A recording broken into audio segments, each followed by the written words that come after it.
وإذ قال إبراهيم لأبيه آزر. Katakanlah Allah.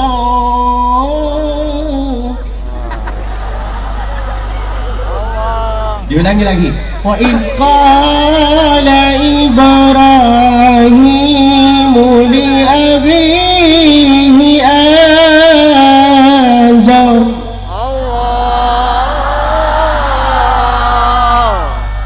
Atattakhidhu asnaman alihah.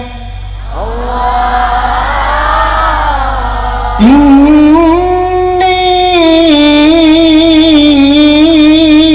araka wa qawmaka fi dalalin mubin.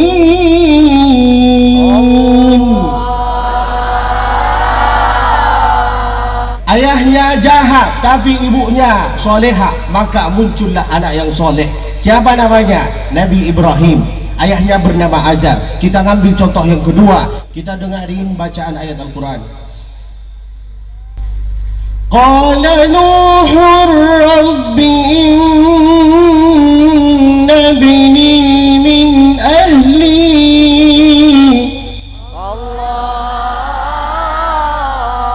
wa inna wa'adaka al-haqq wa anta ahkamul hakimin.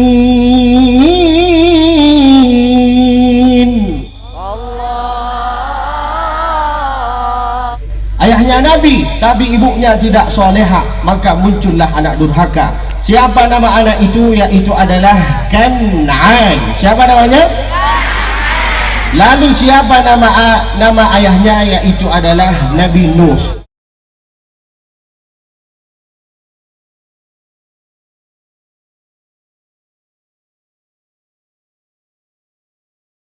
Bismillahirrahmanirrahim. Assalamualaikum warahmatullahi wabarakatuh.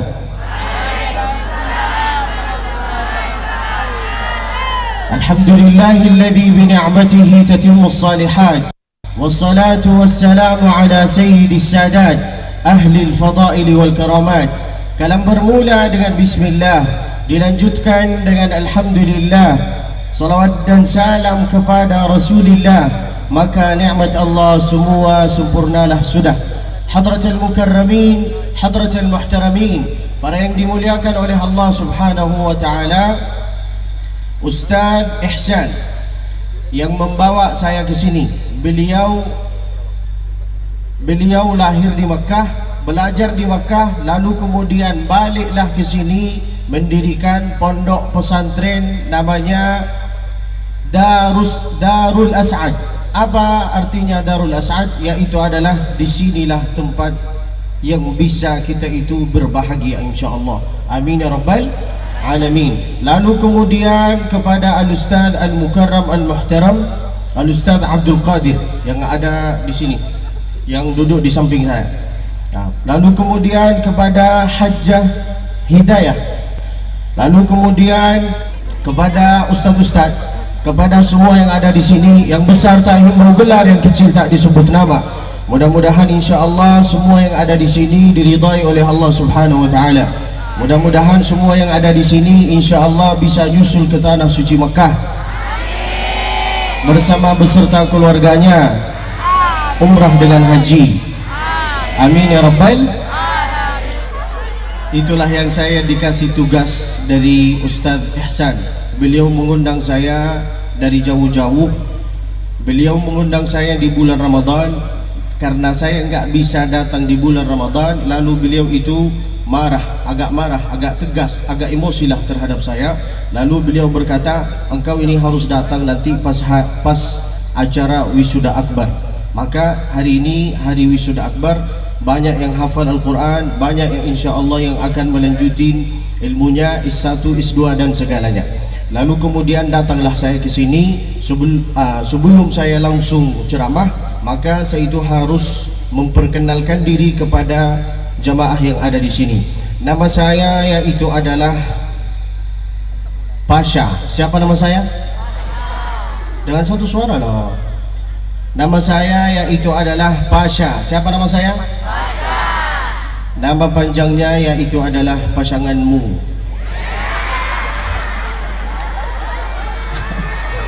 La ilaha illallah. Lalu kemudian saya itu asli Jawa. Jawa dari mana? Jawaban setiap doamu. Sengaja saya bawa acaranya kayak gini karena ini waktunya sudah agak-agak lapar. Lalu kemudian saya langsung masuk ke tema pengajian kita hari ini, yaitu adalah temanya bagaimana cara mendidik anak. Kira-kira pertanyaan saya terhadap jamaah, kira-kira mulai mendidik anak itu dari sejak kapan? Dari sejak lahir? Salah. Bapak-bapak, dari sejak bikin. Mulai mendidik anak dari sejak kapan? Mulai mendidik anak dari sejak memilih istri. Kalau istrinya soleha, mesti anak-anaknya soleh dengan tapi kalau ibunya soleho, maka anaknya pun maka alhamdulillah dengan kehadiran para asatiz, para masyayikh yang ada di sini, kami insyaallah mudah-mudahan bisa dapat keberkahan insyaallah. Jangan disangka bahwa cuman ada di dunia ini ada anak durhaka, ada juga orang tua durhaka. Datanglah salah satu bapak-bapak menghadapi Amirul Mukminin Sayyidina Umar bin Khattab radhiyallahu anhu. Beliau mengadu kepada Sayyidina Umar, wahai Sayyidina Umar, saya punya anak, tapi anak saya itu durhaka, tidak mau mendengar apa yang saya sampaikan, wahai Amirul Mukminin. Lalu apa kata Sayyidina Amirul Mukminin? Kalau memang benar ucapannya engkau bahwa anaknya engkau ini anak durhaka, maka panggillah saya ke sini, suruhlah datang di sini. Datanglah anak tersebut, lalu ditanya sama Sayyidina Umar, apakah benar yang dikatakan oleh ayahnya engkau bahwa engkau ini anak durhaka? Lalu apa kata anak tersebut? Bohong dia. Kok bisa bohong? Lalu apa kata si anak tersebut? Karena ayah saya tidak ngasih kepada saya ibu yang soleha. Maka beruntunglah ibu-ibu yang datang di pengajian ini. Masya Allah, tabarakallah, banyak ibu-ibu di sini masya Allah pakai hijab soleha semua. Tapi jangan keluar dari sini menjadi solehot. Jagalah auratnya. Kadang-kadang kami ini Pak, kami ini Bu, saya ini hafal Al-Quran alhamdulillah, bukan sombong, tapi kadang-kadang susah menjaga hafalan Al-Quran. Tahu kenapa? Karena saya ini setiap 3 hari itu keliling Indonesia, setiap 3 hari. Lalu kemudian saya itu sering naik pesawat. Di pesawat itu ada para mugari pakai rok pendek. Dilihat haram, enggak dilihat kapan lagi? Gimana cara saya menjaga hafal Al-Quran? Enggak mungkin saya itu jalan tutup mata, enggak mungkin. Pasti saya itu jalan sambil nyanyi, tuhi jannat meri, tuhi mehya karum. Lalu kemudian susah menjaga hafalan Al-Quran. Maka pesan saya terhadap ibu-ibu, minta tolong jagalah auratnya, jangan nampakin dadanya, jangan nampakin semua. Kalau engkau ingin menjadi perempuan yang solehot, maka nantilah di dalam kamar sama suaminya. Ya kan benar. Itulah istri yang soleha. Di luar soleha, di dalam solehot. Enggak apa-apa, asal jangan di luar. Nanti dilihat sama orang. Kalau dilihat sama orang nanti di like, subscribe, share. Mulai pendidikan yang pertama dari sejak memilih istri. Dari mana saya tahu ini? Yaitu adalah dari kisah Sayyidina Umar ini. Lalu kemudian kita itu ngambil contoh. Ada salah satu orang, beliau ayahnya jahat, tapi ibunya soleha. Maka muncullah anak yang soleha, yaitu adalah bernama Sayyidina Ibrahim. Ayahnya jahat, tapi ibunya solehah. Kita dengar bunyi ayat-ayat Al-Quran itu. Wa idh qala Ibrahim li abihi azar. Katakanlah Allah.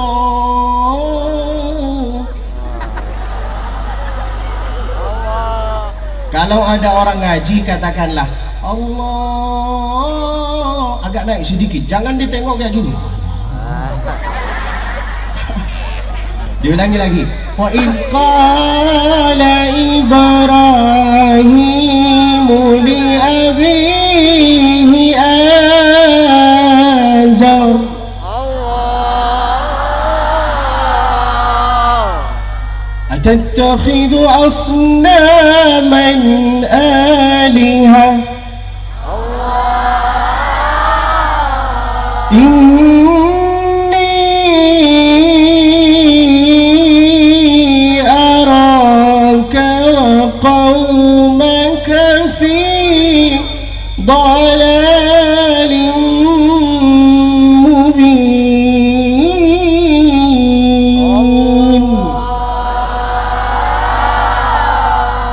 Ayahnya jahat tapi ibunya solehah, maka muncullah anak yang soleh. Siapa namanya? Nabi Ibrahim. Ayahnya bernama Azar. Kita ngambil contoh yang kedua. Ayahnya Nabi, tapi ibunya tidak solehah, maka muncullah anak durhaka. Siapa nama anak itu? Yaitu adalah Kan'an. Siapa namanya? Lalu siapa nama ayahnya? Yaitu adalah Nabi Nuh. Kita dengarin bacaan ayat Al-Quran. Qala Nuhur Rabbi inna bini min ahli. Allah. Wa inna wa'adaka al-haqq. Allah. Wa anta ahkamul hakimin.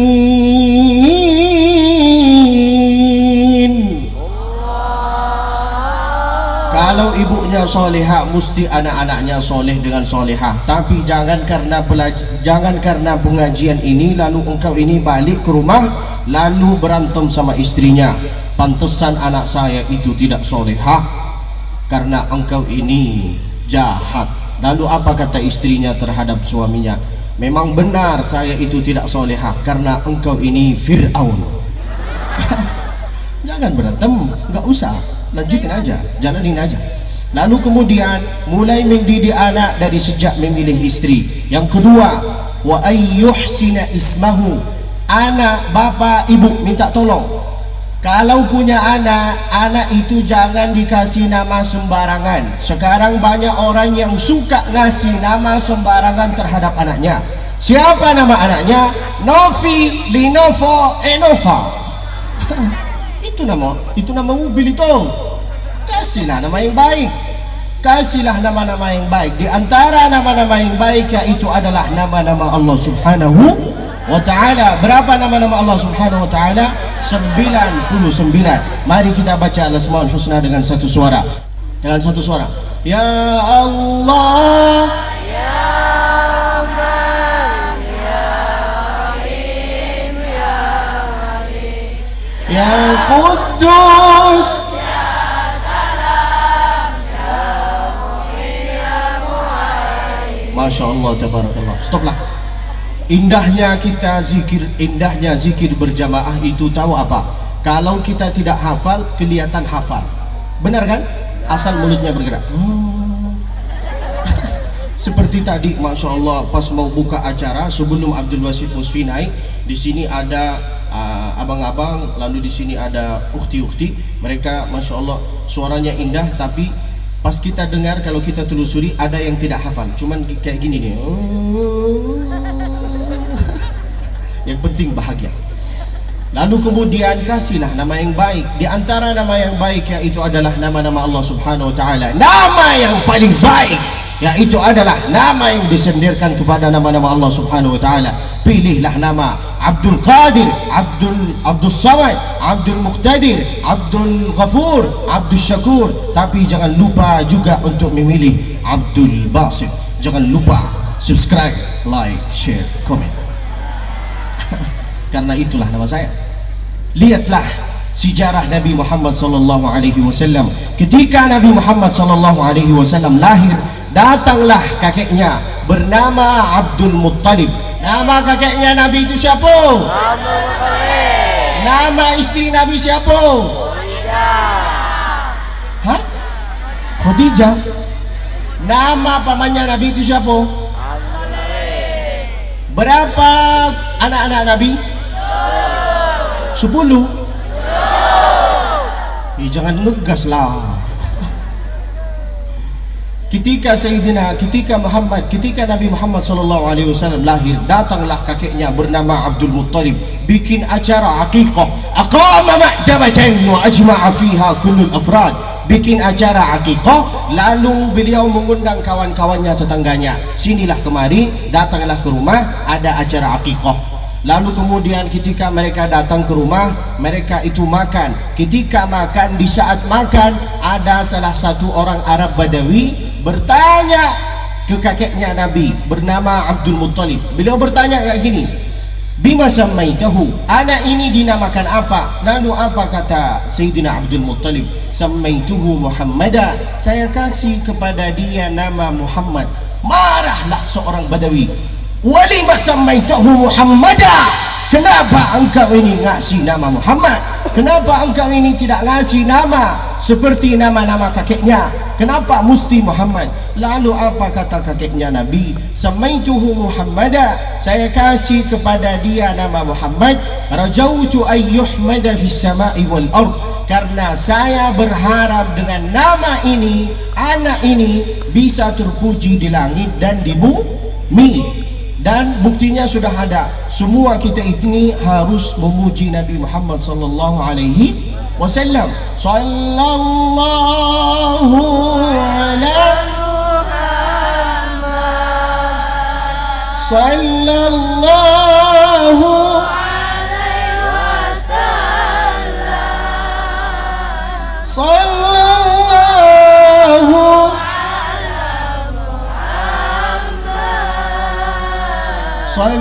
sallallahu alaihi wasallam. Salatullah salamullah ala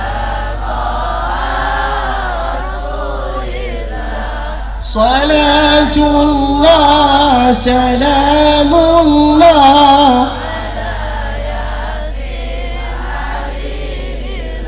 Yang pertama, untuk mendidik anak itu harus dikasih ibu yang solehah. Lalu yang kedua yaitu adalah harus dikasih nama yang baik. Ambillah pelajaran dari sejarah Nabi Muhammad sallallahu alaihi wasallam. Lalu kemudian yang ketiga yaitu adalah wa ayyu'allimahul kitaba wal hikmah. Saya lahir di Makkah, belajar di Makkah. Alhamdulillah, saya mulai menghafal Al-Quran dari usia 4 tahun. Selesai menghafal Al-Quran di usia 11 tahun. Kok bisa secara cepat itu? Padahal orang tua saya bukan ustaz, bukan nyai, bukan kiai, bukan syekh. Lalu kenapa Ustaz Ihsan memanggil saya dengan gelar syekh? Karena ta'ziman wa ijlalan lil Quran, karena keindahan kemuliaan Al-Quran. Andai saya itu tidak punya Al-Quran guys, tidak mungkin beliau itu memanggil saya dengan gelar syekh. Dan orang yang dapat gelar syekh ini di Mekah, kalau kita mau manggil orang dengan gelar syekh, paling minim harus punya 3 sifat. Berapa guys? 3. Sifat yang pertama yaitu adalah syekhul ilm, orang yang banyak ilmunya, seperti Ustaz Ihsan, Ustaz Qadir, para asatiz yang ada di sini, para ustazah yang ada di sini, Ustaz Abdul Samad. Itu seharusnya kita itu manggil beliau itu dengan gelar syekh, karena beliau itu punya ilmu. Itulah sifat yang pertama. Sifat yang kedua, yang layak dipanggil dengan gelar syekh yaitu adalah orang yang banyak hartanya, banyak tanahnya, banyak mobilnya, banyak motornya, banyak bininya.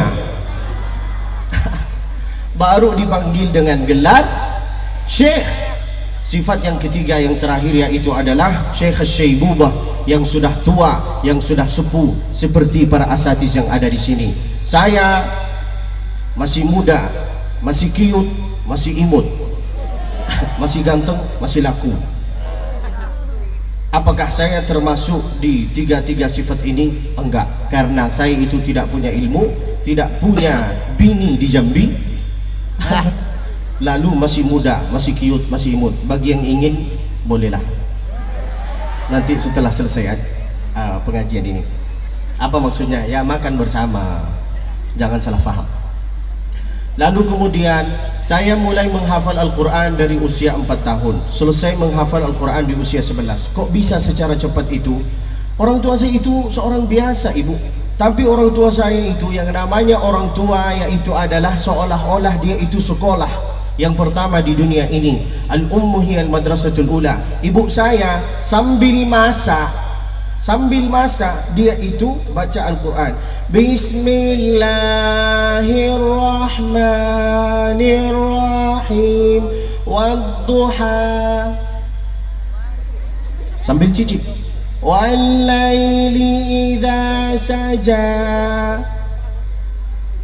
Itu pendidikan zaman dulu. Zaman sekarang sambil masak dia itu nyanyi, duda yang mana yang kau cintai, duda yang putih yang pakai surban. Gak usah bingung, Abdul Basit Musfi sudah di sini.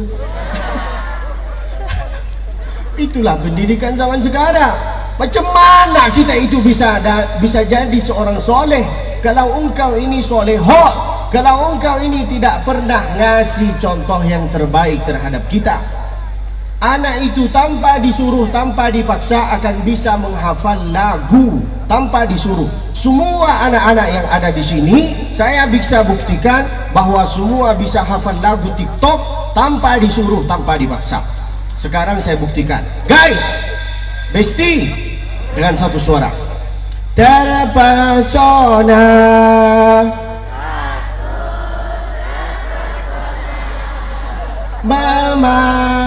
memandang. Contoh yang pertama, contoh yang kedua. Harusnya aku yang di sana.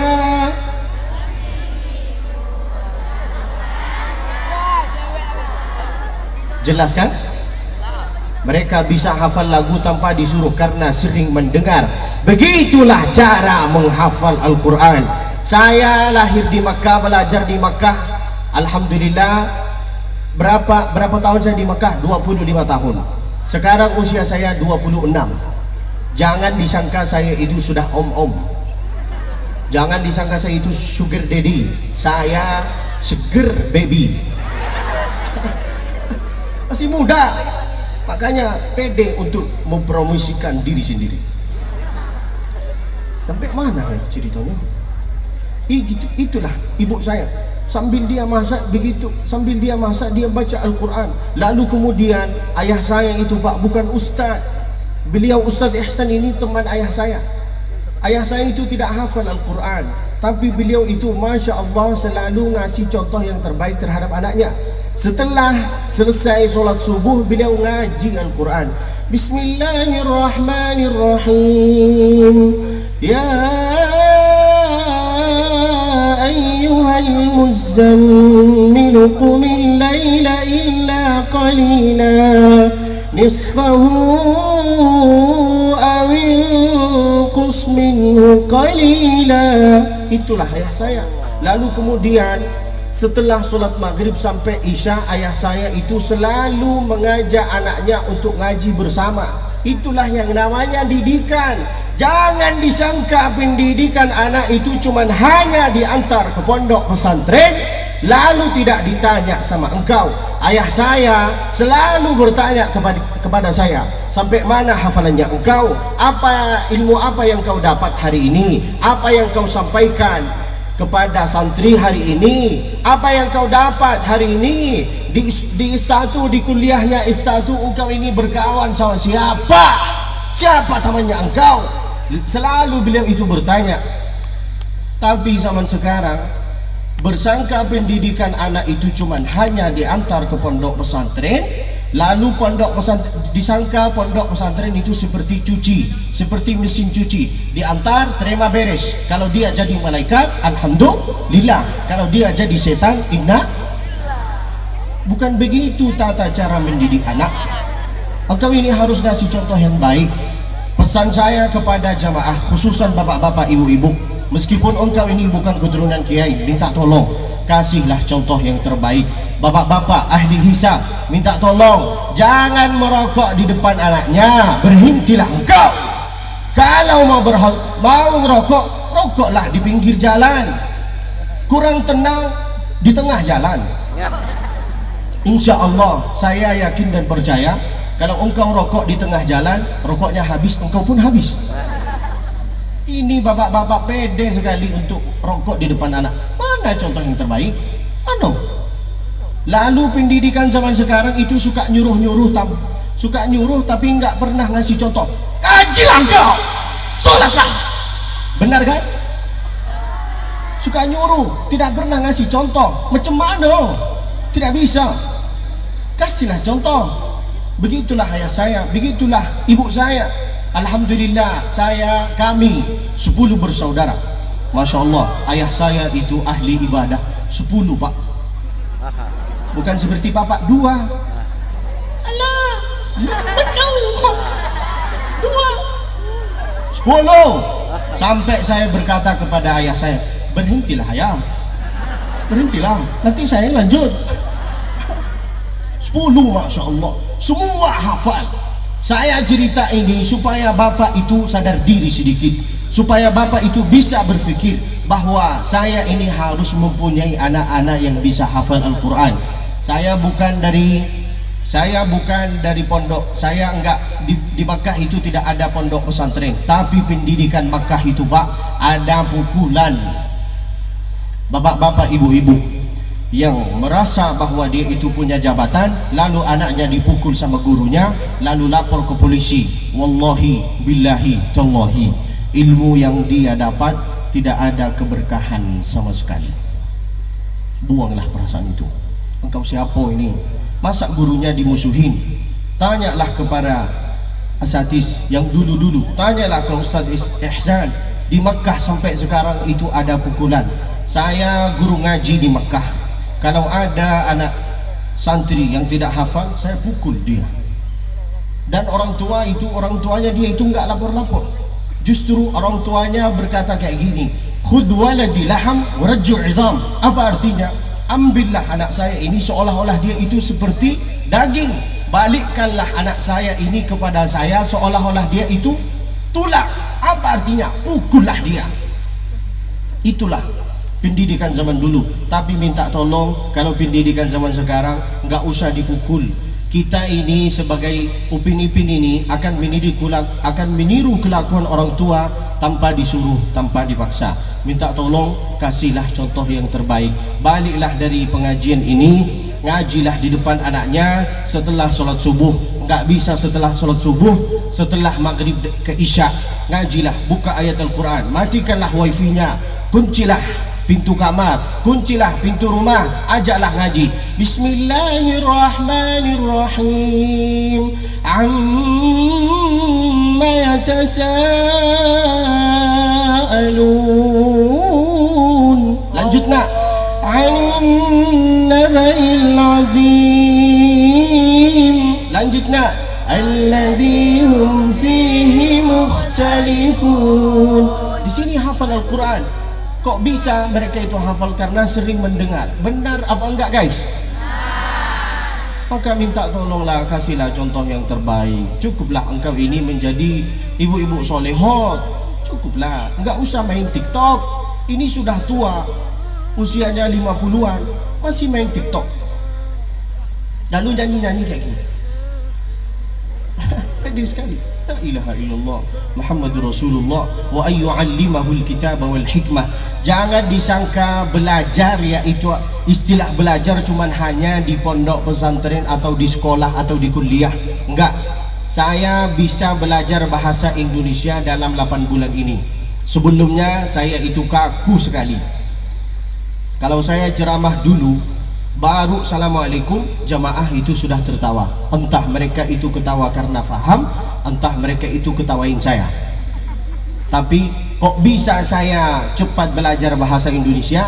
Karena saya sering mendengar ceramah Ustaz Abdus Somad. Sambil mendengar ceramah, sekaligus saya itu menulis. Itulah yang artinya al-ilmu saydun wal kitabatu qayduhu. Qayyid, tulislah. Saya dulu itu tidak pandai berbicara dengan bahasa Indonesia. Saya setiap mendengar ceramah Ustaz Abdul Somad, saya tulis langsung. Apa artinya aku campakkan kau ke sungai. Saya tulis semua. Makanya alhamdulillah sekarang pede untuk menghadapi jamaah kayak gini, meskipun nenek-nenek. Pandai saya, alhamdulillah. Maka pesan saya yang pertama, ibu-ibu, bapak-bapak, kasih contoh yang terbaik. Yang kedua, bapak-bapak, ibu-ibu, sering-sering tanya kepada anaknya, engkau ini keluar sama siapa, kawannya siapa, balik jam berapa, pelajaran apa yang kau dapat, hafalannya di mana. Jangan cuman hafal Al-Quran lalu keluar dari sini, lulus dari sini, wisuda dari sini, lalu tidak jaga hafalan Al-Quran. Menghafal Al-Quran itu mudah sekali, wallahi mudah, asal engkau ini ada waktu, diaturlah waktunya. Tapi kalau menjaga hafalan Al-Quran itu sulit. Buktinya seperti saya, setiap saya naik pesawat, lihat para mugari hilang 2 juz. Berarti dalam sebulan kira-kira bisa berapa juz yang hilang ya? Mungkin 10 juz ufukat, juz juruk. Maka minta tolong kasihlah contoh yang terbaik. Wa yu'allimahul kitab wal hikmah. Dari sejak kapan kita itu harus mulai menuntut ilmu? Sampai kapan? Yaitu adalah minal mahdi ilal lahd. Tidak harus sampai S3 atau profesor, sampai terus menerus menuntut ilmu. Saya sampai sekarang alhamdulillah usia saya 26 masih menuntut ilmu S2 di Indonesia. Saya S2 di Indonesia di Sunan Ampel. Di Makkah pendidikan dari ibtidaiyah sampai S1 itu free semua. Tapi kalau S2 magister itu harus bayar. Berapa bayarannya? Mengapa saya itu lanjut S2 di Indonesia? Karena ini jawabannya. Di Makkah belajar dari ibtidaiyah sampai S1 itu free, tapi S2 itu harus bayar. Berapa bayarannya? 60.000 riyal, 60.000 riyal. Kalau 60.000 riyal dijadikan uang rupiah bisa jadi 265 juta.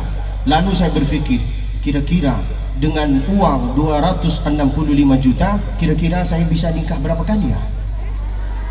Makanya saya tidak lanjut di Makkah, lanjutlah saya di sini. Doakanlah saya sehingga insya Allah bisa lulus dari S2.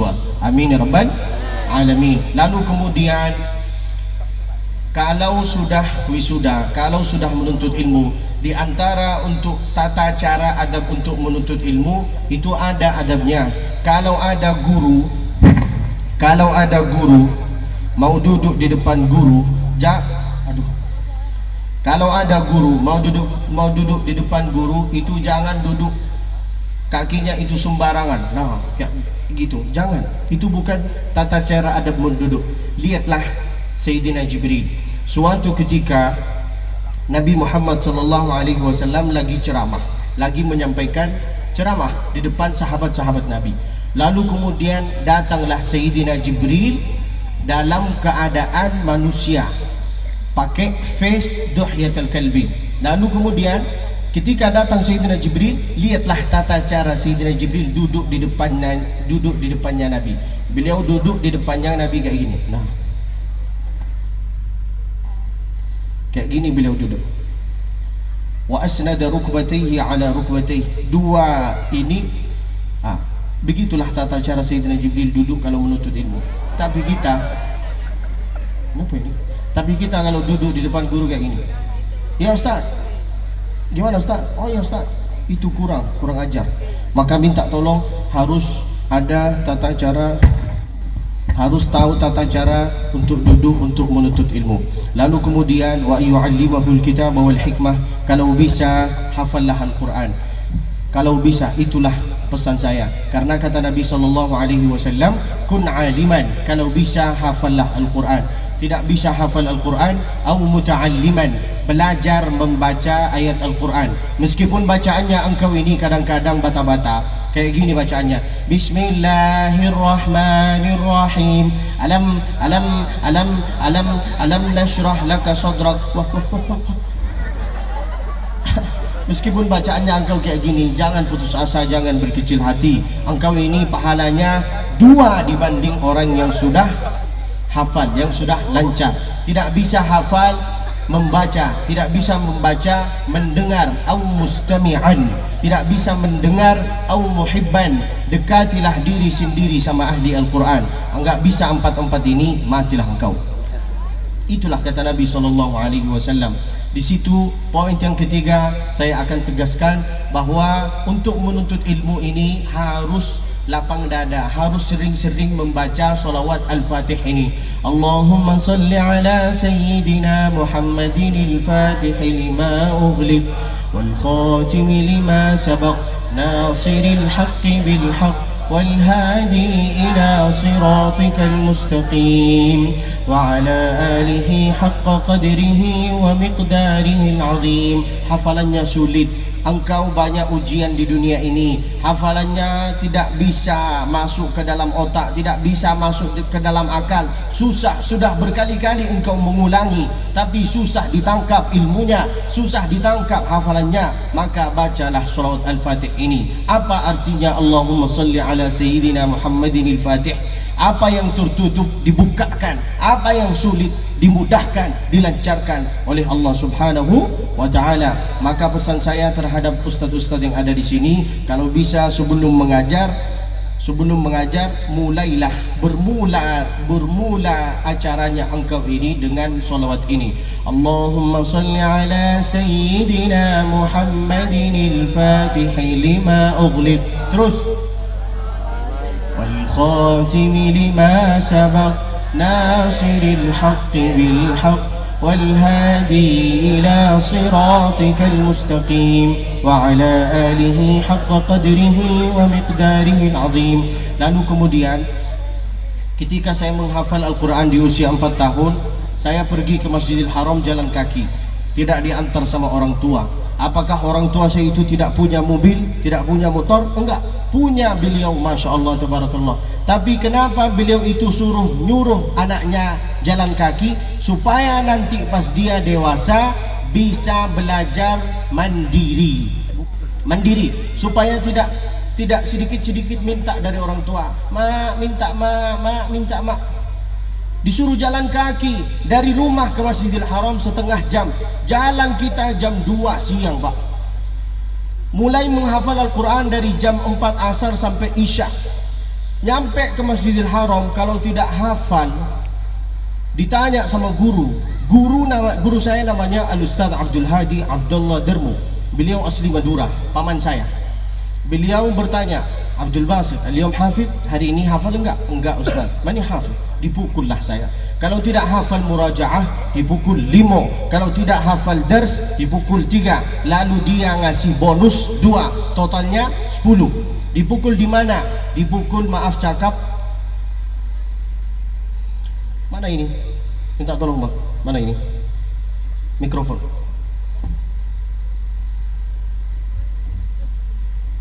Dipukullah di pantat. Gimana cara mukul? Saya ini harus ngasih contoh. Sini Pak. Duduk. Tidak. Nengok sana.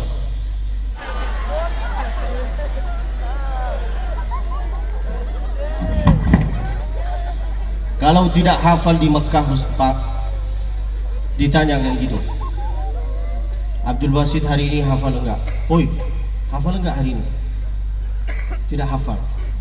Bismillah. Dipukul di pantat.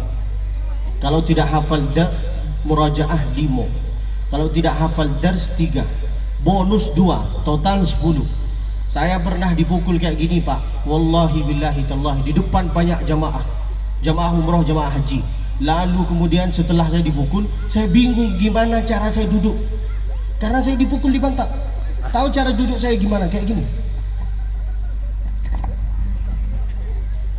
Kayak gini saya duduk. Saking panasnya.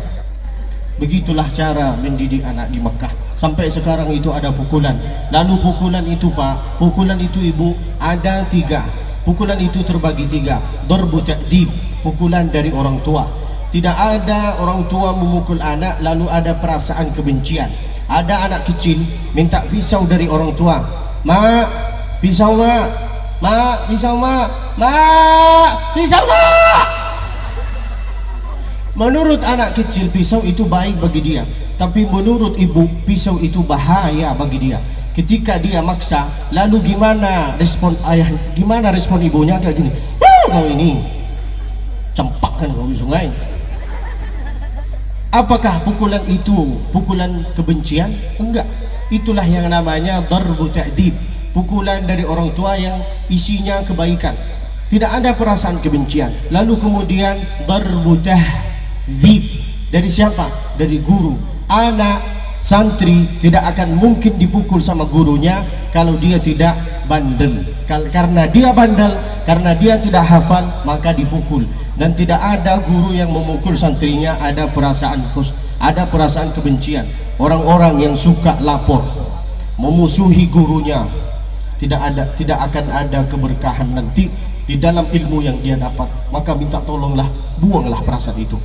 Alhamdulillah para asatiz yang ada di sini enggak mungkin mukul. Coba kalau saya yang jadi gurunya, enggak mungkin saya mukul juga, karena saya takut dilapor. Lalu kemudian pukulan yang ketiga namanya darbu ta'dzib. Itu pukulan yang dari pemerintah bagi orang zina, bagi orang khamr, bagi sabu-sabu, namanya darbu ta'dzib. Mudah-mudahan kita selamat insyaallah dari pukulan itu. Ketika saya pergi ke Masjidil Haram, ditanya sama guru saya, Abdul Basit hari ini hafal enggak hafal. Lalu kemudian dipukul. Baliklah saya ke rumah. Ketika saya balik ke rumah Pak, ayah saya itu bertanya, di rumah itu ada mungkar dengan nakir. Siapa mungkar nakir? Ya, itu adalah ayah saya dengan ibu saya. Ayah saya mungkar. Beliau bertanya, Abdul Basit hafal ini hari ini enggak hafal Pak. Dipukul. Bayangkan, dipukul di Masjidil Haram, baliklah ke rumah dipukul, lalu ditanya sama ibu saya, Abdul Basit hari ini hafal enggak? Enggak. Bukan dipukul, dicubit di sini. Warna-warni paha saya, enggak tahu warnanya hijau apa merah apa hitam. Itulah yang namanya pendidikan. Maka minta tolong, tidak usah memukul anaknya, tapi minta tolong kasihlah contoh yang terbaik bagi dia. Lalu kemudian sering bertanya, dia itu keluar sama siapa kawannya dia. Itulah yang namanya pendidikan. Yang pertama untuk mendidik anak yaitu adalah istri yang solehah. Yang kedua dikasih nama yang baik. Yang ketiga wa ayyu'allimahul kitaba wal hikmah. Pesan saya kepada abang-abang, kalau bisa menuntutlah ilmu. Enggak usah engkau ini sibuk untuk mengejar cewek, enggak usah. Jadilah engkau ini seperti Ustaz Abdul Somad. Lihatlah Ustaz Abdul Somad. Kenapa kita ini suka sama beliau? Karena beliau itu punya ilmu, punya hafalan Al-Quran. Benar kan? Bayangkan, Masya Allah, tabarakallah, beliau sudah nikah, tapi banyak komen-komen di YouTube yang bunyinya kayak gini, Ustaz jadikanlah saya yang kedua. Itu Ustaz Abdul Somad. Apalagi Ustaz Abdul Basit Musfi. Saya pernah dikejar oleh perempuan, wallahi banyak perempuan, sampai mereka itu kayak dua truk isinya perempuan. Mereka itu ngejar saya, tapi saya tolak semua. Tahu saya kenapa tolak mereka? Karena isinya nenek-nenek. Tidak mau saya. Maka minta tolonglah. Lalu kemudian yang terakhir, sebelum terakhir yang keempat, wa ayyuzawwijahu idza balagh.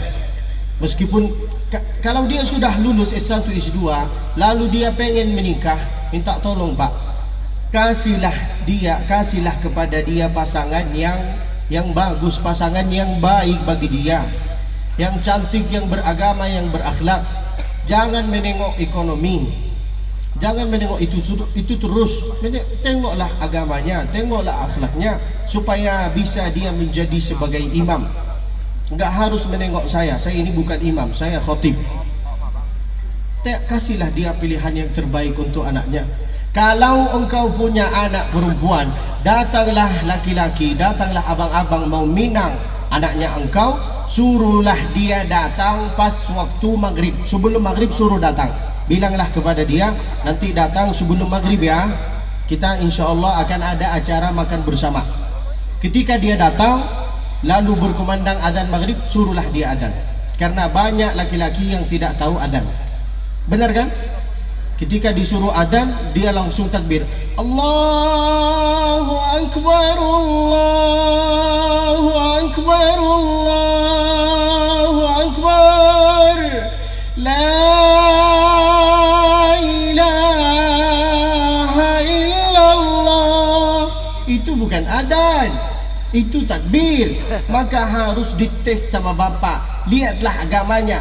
Gimana cara kita itu bisa tahu bahwa agamanya bagus apa enggak? Suruh adzan. Jangan di saat dia azan, jangan di saat dia datang lalu dia itu tidak tahu azan. Karena banyak yang anak-anak muda tidak tahu azan. Azannya kayak gini. Allah Akbar. Yang namanya adzan itu harus kencang suaranya. Allahu Akbar, Allahu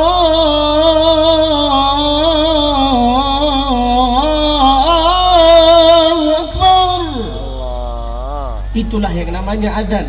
Tapi kalau ada orang mengatakan suara adzan itu enggak boleh kencang, berarti dia itu memang setan. Intinya yang tidak suka mendengar azan berarti dia itu setan. Lalu kemudian yang terakhir, ayyuzawijahu idza balagh, pilihlah pasangan yang terbaik bagi dia. Lalu yang kelima, yang terakhir, kira-kira pendidikan anak itu sampai kapan? Sampai kapan Pak? Sampai kapan Ibu? Pendidikan anak itu sampai harus ada di antara kita itu yang meninggal. Kalau bukan dia yang meninggal, saya yang meninggal. Itulah yang namanya pendidikan. Meskipun dia itu sudah S2, S3, engkau ini harus tanya-tanya sama dia. Saya ini di sini sendirian, keluarga saya itu semua di Mekah. Mari kita nangis bersama. Saya di sini sendirian, tapi ayah saya itu kalau telepon kepada saya, dia itu selalu nanya, minta tolong kalau ceramah jangan keras, jangan kasar. Kasihlah contoh-contoh yang terbaik sehingga mereka itu bisa hafal dan bisa mendoakanlah engkau. Begitulah pesan ayah saya. Dan ayah saya itu selalu marah kepada saya, dan saya itu nggak pernah lawan omongan orang tua. Kenapa? Karena kita masih anak kecil di mata orang tua. Itulah pesan saya kepada abang-abang, kepada ibu-ibu, kepada jamaah yang ada di sini. Hadza wallahu a'lam wa ilmuhu atam wa sallallahu wasallam wa baraka alaihi wa ala alihi wa sahbihi wasallam. Mudah-mudahan semua abang-abang, adik-adik yang ada di sini yang hari ini wisuda, mudah-mudahan insyaallah bisa menjaga hafalan Al-Qur'annya. Semoga insyaallah bisa menjaga sikapnya. Semoga insyaallah bisa menjaga auratnya. Semoga insyaallah bisa membahagiakan orang tuanya. Amin ya rabbal alamin. Lalu kemudian yang terakhir, pesan saya kepada ibu, kepada jamaah, sering-sering mendoakanlah anaknya. Apa doanya? Yaitu adalah Rabbi auzi'ni an ashkura ni'mataka allati an'amta alayya wa ala walidayya wa an a'mala salihan tardah wa aslih li fi dhurriyyati. Kalau hafal, bacalah dengan suara jahar. Kalau tidak hafal, pura-pura hafal. Yang penting mulutnya bergerak. Itulah yang saya harus sampaikan. Mudah-mudahan insyaallah ilmu yang bermanfaat. In ahsantu fa'inuni wa in akhta'tu faqawimuni. Apabila ada kata-kata dari saya yang menyinggung perasaan bapak-bapak, ibu-ibu, maka saya minta maaf. Saya minta maaf. Dimaafin apa enggak? Dimaafin apa enggak? Begitulah cara minta maaf. Wa in akhta'tu faqawimuni. Apabila ada kata-kata yang memang benar, berarti itu dari Allah Subhanahu wa taala. Sebelum saya tutup acara ini, permintaan saya terhadap jamaah yaitu adalah satu, tolong doakanlah saya. Apa doanya? Yaitu adalah, ya Allah, matikanlah Abdul Basit dalam keadaan husnul khotimah. Jangan diaminkan sekarang. Saya mau isi kajian besok dan mau balik ke Mekah. Mudah-mudahan semua yang ada di sini insya-Allah bisa nyusul ke tanah suci Makkah. Hada wallahu a'lam wa ilmuhu atam wa sallallahu wasallam wa baraka alaihi wa ala alihi wa sahbihi wasallam. Sebelum tutup acara ini, nanti bapak-bapak, ibu-ibu kalau sudah balik ke rumahnya, nanti jangan lupa untuk follow Abdul Basit _Musfi. Kalau ada paket internet pasti akan nampak. Tapi kalau tidak nampak Abdul Basit Musfi, berarti paket internet engkau ini habis. Wallahu a'lam. Wassalamualaikum warahmatullahi wabarakatuh.